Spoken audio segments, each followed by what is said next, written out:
우리가 지난 시간에 진술충미 12지주 중에서 진술충미에 대해서 알아봤습니다. 그리고 그 진술충미를 단순하게 토의 기운으로만 보면 안 된다 그렇게 말씀드렸는데요. 이번 시간에는 좀 더 구체적으로 진술충미, 그 토라고는 하지만 진술충미가 우리 사주에서 어떻게 작용을 하는지 또 어떤 영향이 있는지 그 부분에 대해서 알아보도록 하겠습니다. 자, 일단 우리가 사주에 보면 식간 12지지가 있는데요. 이 12지지 중에서 음양으로 따진다고 하면 목, 화, 토, 금, 수 이렇게 오행이 있다는 것은 다 아실 겁니다. 그 중에서도 이 토라는 것, 토에는 말씀드렸듯이 진, 술, 충, 미 이렇게 네 가지가 있습니다. 실제로 12지지니까 만약에 네 가지라고 하면 확률상으로 대한민국 인구의 3분의 1은 진술충미를 갖고 태어난다고 보시면 되겠습니다. 그래서 물론 없는 사람도 있지만 웬만한 사람은 사주에 이 진술충미 한두 개씩은 있습니다. 그런데 제가 지난 시간에 말씀드렸지만 단순하게 이 진술충미를 단지 3분의 1이니까 3분의 1로 영향력을 보면 안 되고 최소한 이 진술충미의 영향력을 50% 이상으로 보셔야 된다 이렇게 말씀을 드렸습니다. 자, 그러면 이 진술충미는 과연 어떠한 작용을 하는지 일단 보도록 하겠습니다. 우리가 진술충미의 첫 번째로 가장 많이 일반적으로 알고 계시는 화개살이라는 게 있습니다. 이 화개살이라는 것은 뭐 들어보신 분도 계시고 또 실제로 화개가 뭔지 모르시는 분들도 계시겠지만 이 화개살이라는 게 의미로 따진다고 하면 이 화려함을 덮을 게자인데 덮는 살이라는 것입니다. 이 살이라는 것은 뭐 사람에 따라서 이렇게도 글씨를 쓰는데 한자를 똑같은 의미입니다. 일단 화개살은 그럼 무엇이냐? 사주 팔자를 놓고 보면 지지에 진술충미가 있을 때는 일반적으로 화개살이라고 합니다. 이 화개살은 예를 들어서 삼합이 인, 오, 술 이렇게 있다 하면 이 맨 앞에 나온 것을 생지라고 합니다. 생지. 가운데 있는 것을 왕지. 가운데 있는 것을 왕지라고 하고요. 그리고 마지막에 이것을 일반적으로 묘구라고 하는데 이 묘구 이 마지막 부분을 우리가 일반적으로 화개살이라고 합니다. 즉 이 앞에 이는 역마가 되고요. 가운데는 도화가 되고 마지막 술 이것은 화개가 되는 것입니다. 그래서 12신살에서 삼합의 첫 번째는 역마가 되고 가운데의 왕지는 도화가 되고 그리고 마지막 이 묘구는 일반적으로 화개살이라고 합니다. 근데 이 글자에서도 화려함을 덮는다. 화개라는 말이 이 화려함을 덮는다는 말이라고 말씀드렸었는데요. 또한 삼합에서는 이렇게 묘구가 됨으로써 결과적으로 12운성을 따라서 가면 결국 이 묘구가 되는데 묘라는 것은 뭡니까? 모든 걸 다 끝마치고 실제로 죽어서 들어간다는 의미이기 때문에 결과적으로는 이 화개살이 많다고 하면 뭐 종교가라든지 스님, 목사, 뭐 신부님 위주로 많이 보고 옛날 같은 경우는 뭐 신부나 목사님이 안 계셨으니까 옛날엔 주로 화개살이 많으면 스님이 된다 이런 식으로 많이 했는데 꼭 그렇지는 않다. 그렇다고 하면 좀 전에 말씀드렸듯이 3분의 1이 진술충미 화개살을 갖고 있는데 결과적으로 그러면 인구의 3분의 1은 다 종교가가 돼야 되는데 뭐 그렇지는 않겠죠. 물론 뭐 요즘 같은 경우 기독교, 불교, 천주교 있다 보니까 결과적으로 이 화개살이 많다고 하면 종교를 믿을 가능성은 있겠지만 그 영향으로 인해서 꼭 뭐 목사님이 된다든지 스님이 된다든지 그런 건 아니다. 근데 어떤 사람이 사주를 봤는데 지지에 이 진술충미가 많아서 사주를 보러 갔는데 당신은 스님들 팔자다. 이렇게 얘기할 수도 있고 또 그런 얘기를 들어보셨을 것입니다. 그렇지만 실제는 그렇지는 않다. 예를 들어서 내 사주에 이렇게 진술 충미가 많다. 그러면 당신은 종교가 사주고 스님이 돼야 된다. 이렇게 얘기하는데 그렇지는 않습니다. 실제로 우리가 이 연예인들 보면 도화살도 있고 도화 플러스 이 화개살이 같이 있는 사람들이 훨씬 더 잘 되는 경우가 많습니다. 즉 도화살만 있다고 해서 되는 거 아니고 이 화개살, 화개는 일종의 예술성도 나타납니다. 지난번 시간에 말씀드렸듯이 화개 속에는 특히 진술충미 속에는 목화, 금, 수, 이 네 가지 오행의 기운을 다 갖고 있기 때문에 실제로 진술충미가 있는 사람들의 특징은 뭐냐면 재주가 좋습니다. 그리고 지적으로 지식 수준이 높고, 물론 뭐 지적으로 지식 수준이 높아야 뭐 불경도 외우고 또 성경책도 보고 종교를 이해할 수 있는지 모르겠지만 실제로 진술충미가 있다고 하는 사람들은 대체로 학문적으로 좀 좋아한다든지 아니면 그쪽 방향으로 뛰어난 능력을 발휘한다든지 실제로 또 지적인 수준이 높다든지 그러한 경우도 있습니다. 하지만 아까 삼합에서는 뭐라 그랬어요? 묘고라고 말씀드렸죠. 묘라는 것은 뭡니까? 결국 죽어서 들어가다 보니까 실질적으로 이 진술충미가 많으면 재주는 좋고 하지만 또 나름대로 기울어지는, 우리가 12운성으로 봤을 때 이 사 다음에 묘가 나오는데요. 죽어서 묘로 들어가는데 그 다음에 다시 절지, 그 다음 태, 양 이런 식으로 가는데 실제로 묘라는 것은 뭐예요? 꼭 죽는다는 의미는 아닙니다. 내 사주에 그러면 진술충미가 많으면 묘구가 많아서 뭐 죽겠는데 그건 아니고 일단 우리가 사주를 분석하고 감명을 할 때 이 진술충미가 많다는 것은 말 그대로 세상의 모든 풍파 세파를 다 겪고 나서 실제로 이제는 그런 부분 화려함을 덮는다 그랬죠. 그거보다는 나름대로 세상의 모든 것을 정리하는 의미가 있는데 그러다 보니까 결국은 지혜도 높고 많지만 자기 자신 스스로 놓고 봤을 땐 자기가 최고다, 아는 게 많다. 그래서 고집이 또한 셀 수가 있습니다. 고집. 성격적인 특성에는 고집도 나타나고요.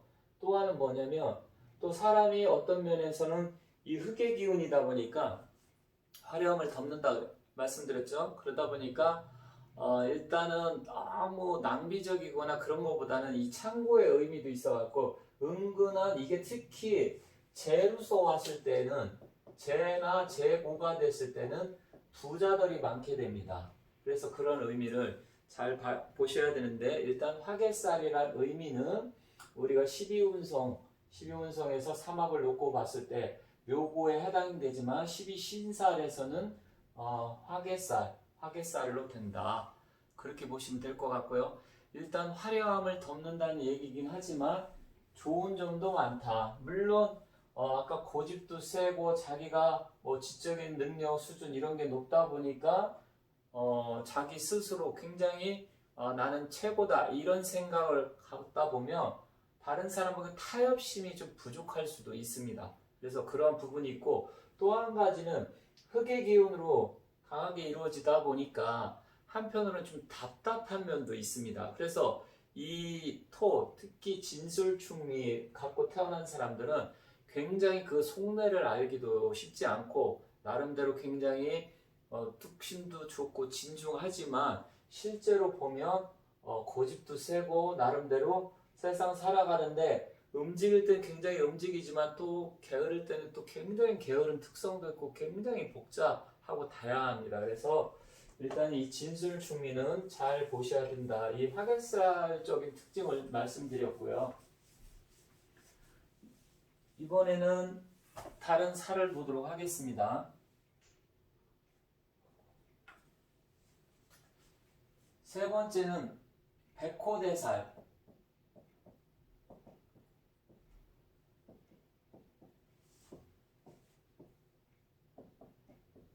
이 백호대살, 옛날에는 굉장히 안 좋게 봤습니다. 백호, 호랑이를 뜻하죠. 지금이야 뭐 차들이 많고 교통수단이 발달이 돼가지고 뭐 교통사고도 많이 나고 그러지만, 옛날에는 호랑이한테 물려가는 거, 길에서 아니면 숲에서 산에서, 이걸 굉장히 위험하고 무서운 살로 옛날에는 생각을 했습니다. 지금은 자동차 사고라든지 어떤 사고, 성격적인 특성은 좀 다르긴 하지만 그런 거에도 백호대사를 좀 굉장히 안 좋게 보고요. 특히 육임 같은 경우에서는 이 백호대사를 관기라고 해서 병적인, 그러니까 몸이 아프고 뭐 했을 때 이 백호대살 관기가 들어오면 굉장히 좀 안 좋게, 심지어 뭐 사망까지 한다, 이런 식으로 보기도 합니다. 그래서 백호대살 의미는 조금 안 좋게 작용하는 건 사실입니다. 그러면 이 백호대살은 무엇이냐면 갑진일주하고 을미, 병술, 정축, 무진, 임술, 개축이 있습니다.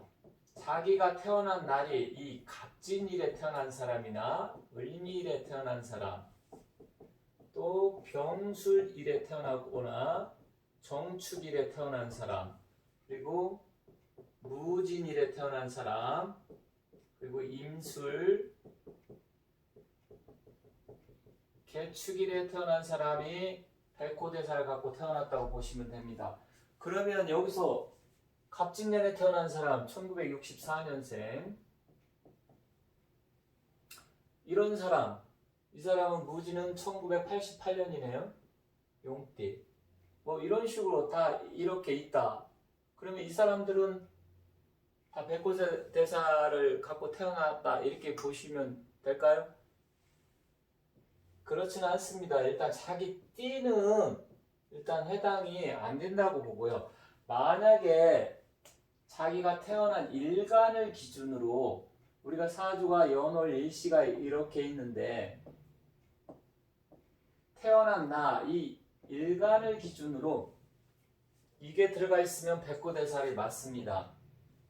하지만 일간에는 없고 여기 연지, 월지, 그리고 시지에 있으면 작용은 거의 없다고 보시면 됩니다. 다만 일간에도 있는데 또 들어온다, 이렇게 뭐 월지에 들어온다든지 연지에 들어온다든지 이러면 백호대살이 그때는 중중하다, 이렇게 보시면 되겠습니다.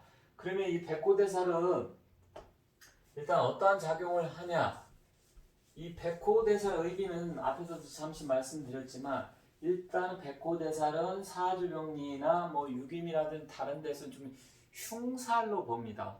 즉 우리가 길을 가다가 호랑이한테 물려간다든지 교통사고가 난다든지, 무슨 아니면 무슨 뭐 강도 뭐 이런 거 상해를 입는다든지, 뜻하지 않은, 그러니까 예기치 않은, 뜻하지 않는 어떤 위험이 닥치는 살로 그렇게 봅니다.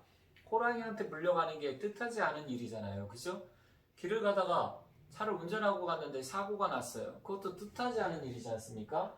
그래서 사주에 이런 게 중중한 사람들 같은 경우는 약간의 그런 위험성이 좀 다른 사람에 비해서는 좀 높다. 그런데 여기서도 아까 말씀드렸지만 갑진일이라든지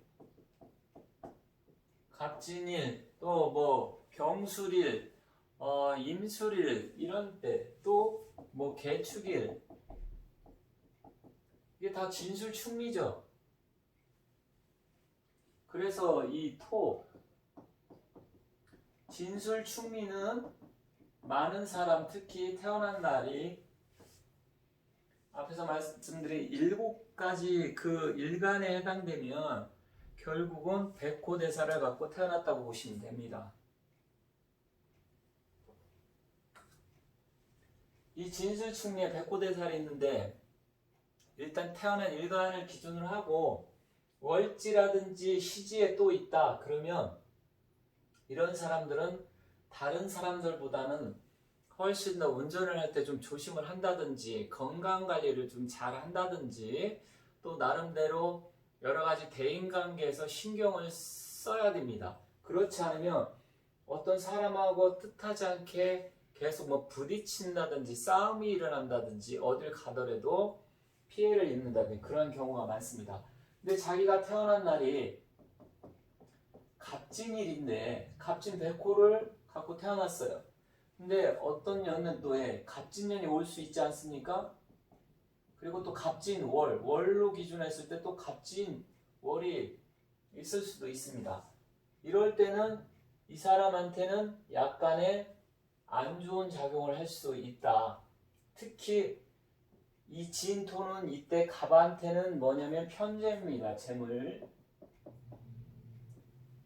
그렇게 된다고 하면 뜻하지 않게 손재수를 입게 된다든지 친구나 누구한테 돈을 빌려주는데 돈을 안 갚는다든지 투자를 했는데 투자가 안 된다든지 그래서 그럴 때는 좀 피해야 됩니다. 그래서 백호대사 아까 말씀드렸듯이 예를 들어서 또 을미 년이 온다. 을은 이 갑한테는 겁재입니다. 겁재. 겁재라는 것은 재물을 약탈당한다는 그런 의미인데 이럴 때는 특히 더 조심을 해야 됩니다. 그래서 이 진술충리는 백호대살의 영향을 또 미치게 됩니다. 그래서 백호대살 그런 관련돼서 여러분께서 잘 살펴보시고 특히 갑진일, 을미일, 병술일, 임술일, 뭐 정축일, 개축일 이런 날에 태어난 사람은 사주에 하나만 있어도 그래도 좀 덜한데 만약에 중중하다 그러면 특히 신경을 써야 되고 내 일간을 기준으로 태어난 날 일간 일지를 기준으로 해서 없는데 뭐 띠가 그렇다 그런 거는 크게 신경을 뭐 안 쓰셔도 됩니다. 다만 자기가 태어난 날을 기준으로 했을 때 그러한 부분을 좀 신경을 써야 된다. 그리고 네 번째는 괴강살이라는 게 있습니다.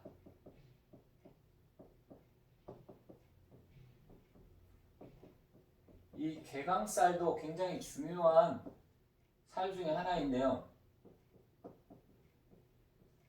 이 괴강살에는 뭐 6개 뭐 무진일주도 들어가고 뭐 그런다고 하는데 특히 뭐 4개를 우리가 특히 괴강이라고 합니다. 괴강살에는 임진일에 태어난 사람, 경술일에 태어난 사람,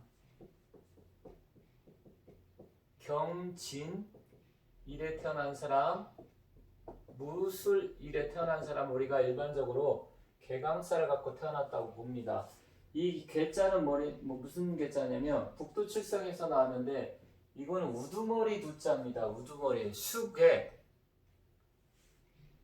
수괴 할 때 우두머리 괴자 이거는 이제 뭐 별과 관계된 별이름 강이라고도 하는데 일단 이것 또한 우두머리를 뜻하게 됩니다. 그래서 살이 붙었기 때문에 물론 뭐 역말살, 도화살 이런 살도 있지만 그거하고는 약간 의미가 다른데 자기가 태어난 날이 이렇게 해서 임진, 경술, 경진, 무술일에 태어났다고 하면 괴강살의 기운을 갖고 태어났다고 보시면 되는데 이게 만약에 내가 태어난 사주 일자에 경술년에 태어났는데 여기 또 있고 만약에 자기가 경진일에 태어났다. 요 나의 태어난 일간을 기준으로 했을 때 괴강살이라고 했는데 여기 또 괴강이 또 있죠. 이렇게 됐을 때는 괴강살이 중중하다고 봅니다. 그럼 괴강살은 어떠한 특징이 있느냐? 아까 말씀드렸지만 우두머리 괴자라고 했어요. 그러다 보니까 사람들 어떤 무리라든지 아니면 친구 사이, 동료 사이에서 자기가 좀 리더십을 발휘한다든지 앞서 나간다든지 뭔가 조직을 이끌어 나가려고 하는 힘이 굉장히 좋습니다. 그래서 옛날에는 뭐 장군이 된다든지 요즘 같은 경우는 생사 여탈권을 살생권을 갖고 있는 군인, 경찰, 판사, 검사 그 중에서도 특히 검사 개강살이 잘 발달됐으면 그런 쪽, 아니면 의사 중에서도 뭐 정신과라든지 내과 이런 거보다는 흉부 외과라든지 정형외과, 외과 의사한테 해당되는 살입니다. 그래서 이 개강살이 잘 발달되어 있으면 어떠느냐, 좀 더도 말씀드렸듯이 자기가 어떤 무리에서 리더가 된다든지 조직의 장이 된다든지, 아니면 이게 잘 발달됐을 때는 굉장히 우리 국가적으로나 아니면 어떤 조직에서 잘 나갈 수가 있습니다.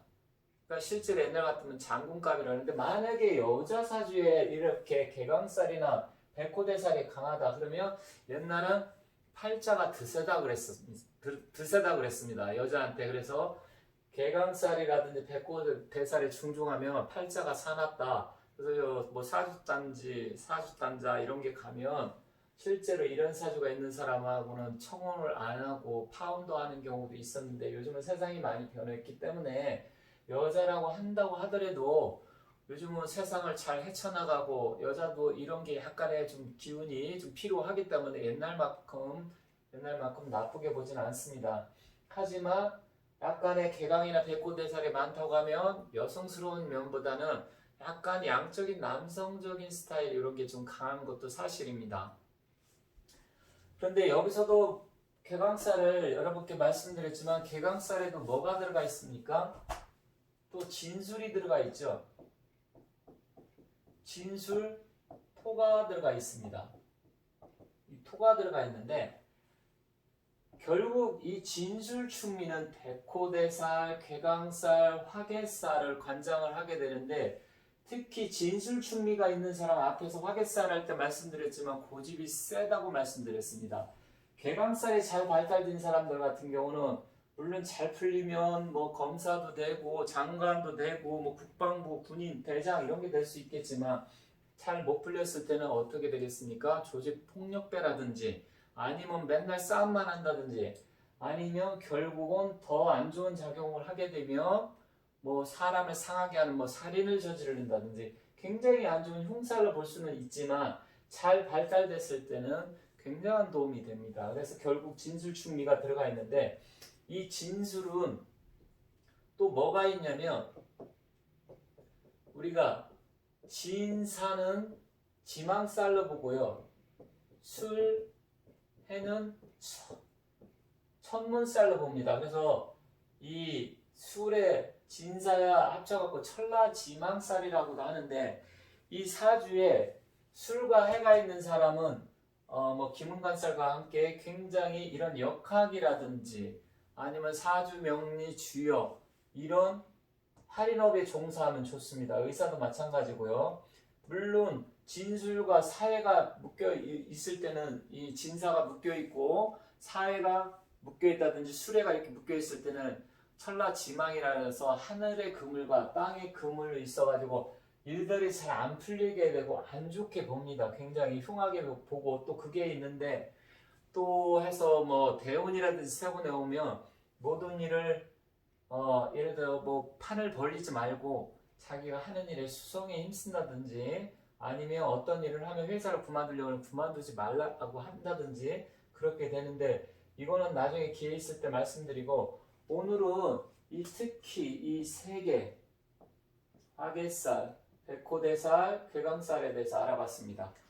그러면 사주에서 진술충미가 많다, 특히 백호대살이 있고 그렇다고 치면, 그 사람의 성격은 겉으로는 굉장히 어떤 때 유해 보여도 이 내면적으로는 숨기고 있다.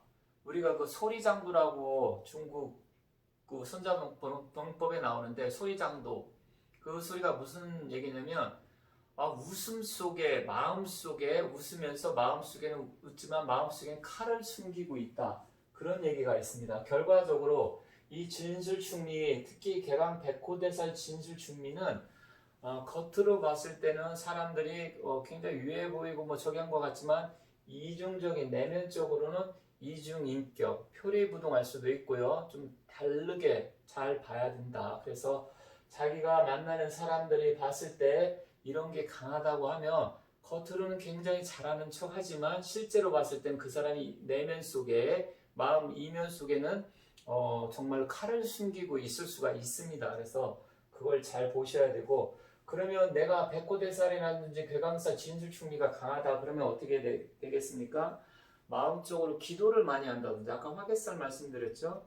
기도를 많이 한다든지, 아니면 특히 종교 쪽은 이 화개살이 종종하게 되면 기독교보다는 불교가 좀 많습니다. 그래서 절에 가서 마음속으로 꼭 절을 매주 이렇게 가라는 얘기가 아니라 가끔씩이라도 가서 마음속으로 한 바퀴 돌면서 마음 정리도 하고 기도도 하고 불공도 드리고 이게 낫습니다. 그리고 이 화개살이 있다고 아까 말씀드린 사람들 중에 연예인도 있다고 하는데요. 연예인들도 나름 마음속으로 끼를 감추고는 있지만 도화살까지 같이 있으며 훨씬 더 능력 발휘를 할 수가 있습니다. 그래서 어떤 사람들은 연예인을 볼 때 도화살만 갖고 보는데 또 도화살만 갖고 끼가 있다고 이렇게 말씀을 하는데 꼭 그렇지는 않다. 그 말씀을 드리도록 하겠습니다. 그리고 끝으로 그러면 한 가지 이 진술충리는 아까 말씀드릴 때 재물의 기운, 재고를 갖고 있다고 했는데 특히 어떠한 재물이 있는지 그러한 부분에 대해서 좀 더 알아보도록 하겠습니다. 예를 들어 가지고 갑진일에 태어난 사람이 이 축월에 태어났다. 여기가 월로 보고요. 여기가 태어난 일간으로 본다. 그러면 이 사람은 백호대살에 뭘 갖고 있냐면 신자진 수의 고를 갖고 있기 때문에 수의 고를 갖고 있기 때문에 이 사람은 뭐냐면 수는 인성이죠. 인성입니다. 수의 고장지. 그러면 인성에 대해서 고를 갖고 있고 묘고에 들어가 있기 때문에 또 묘라고 아까 말씀드렸죠. 그러다 보면 이 사람 같은 경우는 어머니의 도움이라든지 어머니의 덕을 받기가 쉽지 않습니다. 그리고 육친으로 봤을 땐 이건 뭡니까? 편재입니다. 편재. 남자일 때는 편재가 애인이 되고 여자일 때나 남자일 때는 편재는 아버지가 됩니다. 그러면 결과적으로 또 목국토하게 되겠죠. 그러다 보면 실제로 이 사람들 같은 경우는 남자 같은 경우 부부관계가 좋지 않다든지 아니면 아버지하고 사이가 안 좋다든지 또 그렇게 됩니다. 더군다나 백호대살까지 갖고 있고요. 또한 이 갑진은 인과 묘가 공망입니다. 나중에 공망에 대해서도 말씀드릴 건데요. 그러다 보니까 자기 자체 인묘는 녹이 공망이 되기 때문에 녹공고운공이라고 해서 갑진일주들 같은 경우는 굉장히 혼자 산다든지 아니면 결혼을 해도 이혼하는 수가 많습니다. 그래서 녹공고운공, 그러니까 녹이 공망이 됐고 고홍이라는 것은 외로운 기러기를 고홍이라고 하는데 녹공고운공이 돼서 이 갑진일주 같은 경우는 조금 사주 구성상 놓고 봤을 때 물론 100%다 그렇다는 건 아니지만 그럴 가능성이 높고 또한 시박 대패살이라고도 합니다. 갑진일 같은 경우. 그래서 녹공고운공으로 해서 외로운 사주다. 다만 재물의 기운은 육친을 봤을 때는 편재가 아버지라고 했지만 남자는 애인이고 여자고 어떻게 됩니까? 재물을 현재 운을 깔고 있기 때문에 재물의 기운이 강하다 보니까 특히 지는 뭡니까? 토죠. 토다 보니까 부동산 관련 이런 쪽이 좀 더 좋습니다. 그리고 이 축월에 태어난 축은 뭐냐? 축은 이 사유축, 삼합의 사유축인데 사유축을 놓고 봤을 때 이 사람은 뭡니까? 관고가 되겠죠. 관고. 축은 이 사람한테 관인데 이 사유축은 금국이기 때문에 금이다 보니까 축이 어떻게 돼요? 결국은 관고. 관고라는 것은 여자한테 관은 남편인데 남편이 인묘가 돼서 축친 타살에다가 이렇게 축월에 태어나고 여자라고 한다고 하면 팔자가 아름답지가 못하게 됩니다. 거의 8, 90%는 이런 사주를 갖게 되면 어떻게 되냐? 이혼할 가능성이 크고 아니면 혼자 산다든지 인생이 약간 외롭고 쓸쓸할 가능성이 크고 결혼한다고 하더라도 남편이 부성 임묘가 됐기 때문에 관고가 됐기 때문에 실제로 남편이 잘못하면 이 사람하고 결혼을 하게 되면 안 좋거나 사망할 가능성도 큽니다. 그러면 이 목의 입장에서는 토가 재물이라고 아까 말씀드렸죠. 근데 토가 이게 뭐냐면 또 고도됩니다. 즉 그래서 이것은 정제가 되고 이것은 편제가 되기 때문에 재물은 좋을 가능성이 크다. 재물은이 단 여기서 좀 더 신강했을 때 얘기입니다. 신약했을 때는 조금 또 달라집니다. 얘기가 신강하고 자기 기운도 강하면서 이렇게 재물이 강했을 때는 실제적으로 특히 남자 같은 경우는 결혼을 뭐 두세 번 한다든지 아니면 여자들을 많이 만난다든지 바람기가 있다든지 여자 같은 경우는 부성 임묘가 되기 때문에 남편 운이 반대로 얻게 된다든지 아무튼 재물의 기운은 강할 수 있겠지만 실제로 인생 자체는 그다지 그렇게 행복하지는 않다. 이러한 부분을 여러분께서 잘 보셔야 됩니다. 아무튼 제가 이번 시간에는 이 진술충리의 작용에 대해서 말씀드렸는데 이게 시간상의 제약이 있고 또 너무 길게 하다 보면 지루해 하실 수 있어서 좀 생략한 부분도 있는데요. 큰 틀에서는 이렇게 나누어지기 때문에 특히 진술충리가 있는 사람은 잘 사주를 봐야 된다. 물론 시간도 태어난 시간도 진술충리에 태어난 시간은 좀 잘 봐야 됩니다. 하지만 태어난 월이 더 중요하다. 그래서 지난번 시간에는 월지에 진술충리가 있을 때는 단지 그걸 토로만 보면 안 된다. 그리고 삼합에 대해서도 말씀드렸는데 그 영상을 못 보신 분은 한번 찾아서 보시길 바라고요. 이번 시간에는 이 진술충리의 작용에 대해서 말씀드렸습니다. 아무튼 잘 보시고 또 궁금한 점이 있으면 따로 뭐 의뢰를 한다든지 댓글에 달아주시면 제가 가급적 시간이 허락한다고 하면 답변 드리되 좀 바쁜 관계로 일일이 답변을 못 드릴 수도 있습니다. 그런 부분은 여러분께서 잘 참고하셔서 아무튼 자기 사주에 진술충리가 많은 사람은 앞에 있는 제가 지난번 올린 영상과 이 영상을 같이 보시면서 비교하신다고 하면 큰 틀에서 많은 도움이 되리라 생각합니다. 지금까지 시청해 주셔서 감사합니다.